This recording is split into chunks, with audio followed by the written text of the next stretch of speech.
ओम नमो भगवते वासुदेवाय। नमस्कार। हम अहंकार शुद्धिकरण की प्रक्रिया में और भी आगे सारांश रूप की चर्चा करते हैं। हमने जो अहंकार के विषय में इतनी सारी चर्चा की है, उसका कारण है कि यही एक कभी न समाप्त होने वाला व्यक्तित्व का घटक हमें जीवन में बार बार अवरोध करता रहता है, हमारे जीवन का प्रवाह माने रोक सा देता है। यह अहंकार जो है वह उसको जड़ से रोकने के लिए, हम मिटा तो नहीं सकते हैं, किंतु रोकने के लिए, उसके दुष्प्रभावों को रोकने के लिए हमें योग का मार्ग ही अपनाना होता है। बाकी सारे मार्ग जो है वो सहायक रूप में कार्य करते हैं। योग से एक बात सुनिश्चित हो जाती है कि हमारे जो इंद्रिय होते हैं वो बहिर्मुखता से अंतर्मुख होने की प्रक्रिया का आरंभ हो जाता है। हमारे कान, त्वचा, आँख, नाक और जिह्वा, ये जो ज्ञानेंद्रिय है वो सभी बाहर का देखने के लिए बनाए गए हैं, उनकी बनावट ही ऐसी है। किंतु जब हम यम नियम का पालन करते हुए योगासन और प्राणायाम करते हैं तो प्रत्याहार की अवस्था आने लगती है।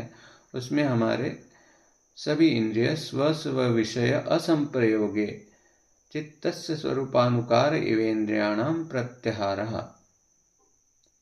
यह प्रक्रिया का आरंभ हो जाता है। इसे प्रत्याहार कहा जाता है। हमने योग दर्शन के पहले ही कुछ सूत्रों में देखा है कि योगः चित्त वृत्ति निरोधः, इस ज्ञानेन्द्रियों के उत्तेजना के कारण चित्त में क्षोभ उत्पन्न होता है, वृत्तियां उत्पन्न हो जाती है। और ये चित्त वृत्तियां जब रुकना आरंभ हो जाता है तो अगला सूत्र यह बताता है कि तदा द्रष्टुः स्वरूपे अवस्थानम, दृष्टा यानी कि हम, जिसका अहंकार हमारा वास्तविक अहंकार होता है वो आत्मा तत्व, हम अपने स्वरूप में अवस्थित हो जाते हैं, अपने सच्चिद आनंद स्वरूप को पाते हैं और हम आनंद का स्थान प्राप्त करके पूरे जगत को आनंद करने में अपना योगदान दे पाते हैं। तो हम देखते हैं कि हमारे इंद्रिय जो बहिर्मुख है वो अंतर्मुख होने से हमें अपने स्वयं की वास्तविकता का अनुभव हो जाता है। एक दिशा में तो हम शाश्वत निर्भय अस्तित्व वाले हैं, चित्त यानी कि आवश्यक सब जानकारी वाले हैं, और आनंद यानी कि हमारा स्वरूप ही आनंद का है। दूसरे दृष्टि से देखा जाए तो हम इतने लघु है, अणु है, और इस जगत के निर्माता भगवान विभु है, महान है। तो हम छोटे लघु होने का हमारी नम्रता को प्राप्त कर जाते हैं और नम्रता से सब लोग आनंदी होते हैं। हमारे घमंड से, अहंकार से, गर्व से, रौफ से पूरा परिवार, समाज और हमारे संपर्क में आने वाले सभी त्रस्त होते हैं। इससे अंततोगत्वा हम ही संकट में फंस जाते हैं।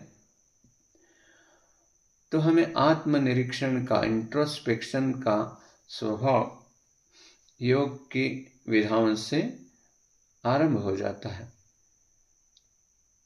अभी हम देखते हैं कि इस अहंकार के बढ़ने से, बद्ध होने से या दूषित विकृत होने से क्या क्या लक्षण आते हैं और संक्षेप में हम उनको शुद्ध करने में क्या कर सकते हैं, इसको भी हम देखते हैं। 2-3 लक्षणों से हम इसको जान लेते हैं और इस विषय को पूर्ण कर देते हैं। तो एक अहंकारी व्यक्ति जब बद्ध अहंकार तथा विकृत अहंगंड पालन करता है, तभी उसको अपनी प्रशंसा बहुत प्रिय होती है और दूसरों की निंदा करने में उसको बड़ा ही आस्वाद आता है। वास्तव में इससे अहंकार बद्ध हो जाता है, कभी उससे शुद्धिकरण नहीं होता है, बाकी लोग त्रस्त हो जाते हैं। तो हमें अहंकार शुद्धि के लिए दूसरों की निंदा से बचना चाहिए और अपनी प्रशंसा हमें स्वयं नहीं करनी चाहिए। इससे हमारा अहंकार शुद्ध होने में सहायता मिलती है। उसके विपरीत हमें दूसरों के जो भी छोटे मोटे गुण होंगे उसका दर्शन करके हमें उसकी चर्चा करनी चाहिए, ताकि दूसरों के हम में नहीं होने वाले गुण भी हमारे अंदर आ जाएंगे और दूसरों के हमारे अंदर जो भी दुर्गुण होंगे वो यदि किसी ने हमें बताए तो नम्रता से उसको अंतर्मुख होकर देखकर हमें एक एक दुर्गुण को हमसे दूर करना चाहिए, तभी हमारे जीवन में हमारे व्यक्तित्व का विकास होता है। यह पहला चरण है जिससे हमें निंदा स्तुति के विषय में उचित दृष्टिकोण, दूसरों की निंदा नहीं करना, दूसरे के सद्गुण को प्रोत्साहित करना, हमारी आत्मस्तुति में और उसी के चिंतन में मशगूल नहीं होना और हमारे जो दुर्गुण है उसको छिपाना नहीं। यह यदि हमने दृष्टिकोण रखा तो हमारा विकास और सभी का कल्याण निश्चित है। यह प्रथम चरण है। दूसरा है किसी के साथ स्पर्धा का भाव नहीं रखना है, सहयोग का भाव रखना है। स्पर्धा का भाव रखने से हमारा अहंकार बढ़ते जाता है। हम तुलना करके, खिंचातानी करके दूसरे को नीचा दिखाने का प्रयास करते रहते हैं। तुलना से हमारा जो भाव है वो प्रदूषित हो जाता है। तो हम किसी से तुलना करना नहीं है। भगवान ने हर किसी को भिन्न भिन्न बनाया है। हर किसी में कुछ गुण है, हर किसी में कुछ दोष है। हम में भी कुछ गुण है, कुछ दोष है। हमें सभी के गुणों का एकत्रित सहयोग करके हम सभी को एक सुरक्षित आनंददायी विश्व को बनाना है। यह भाव रखें। तीसरा यह हो गया दूसरा चरण। तीसरा चरण है हमें कृतज्ञता का भाव रखना है। ग्रेटिट्यूड होना चाहिए। हमें जो भगवान ने दिया है, हमें अपने परिवार ने, हमें अपने मित्रों ने, हमें अपने पड़ोसी परिजनों ने या परिवेश के लोगों ने, हमें अपने राष्ट्र ने, हमें अपने शासन ने जो कुछ दिया है उसके लिए हमें कृतज्ञ होना चाहिए, ग्रेटिट्यूड रखना चाहिए। नहीं तो हम हर बात पर दूसरों को कोसते रहते हैं, जो कुछ मिला है उससे असंतुष्ट रहते हैं और हम अपने आप को बड़ा मानते हैं और चाहिए और दूसरों की निंदा की दिशा में अग्रसर होते हैं। तो कृतघ्न कभी नहीं होना है और कृतज्ञ होना चाहिए। यही अहंकार को दूर करने का तीसरा चरण है। चौथा चरण है कि हमें अपना वास्तविक परिचय, अपना कर्तव्य, अपना दायित्व और अपनी भूमिका को वास्तविक रूप में जानना चाहिए और उसी के अनुसार अपना आचरण रखना चाहिए, तभी अहंकार कम होता है।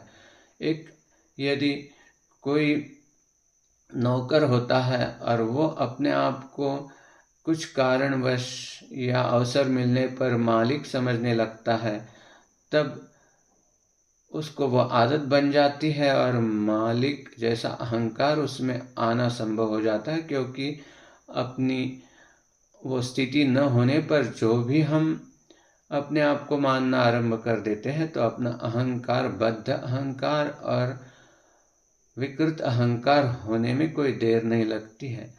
तो अपने आप से ऊपर वाले की स्थिति को खींचातानी करके, संभ्रम करके हमें ऊंचा वाली स्थिति को अपनी स्थिति नहीं माननी चाहिए।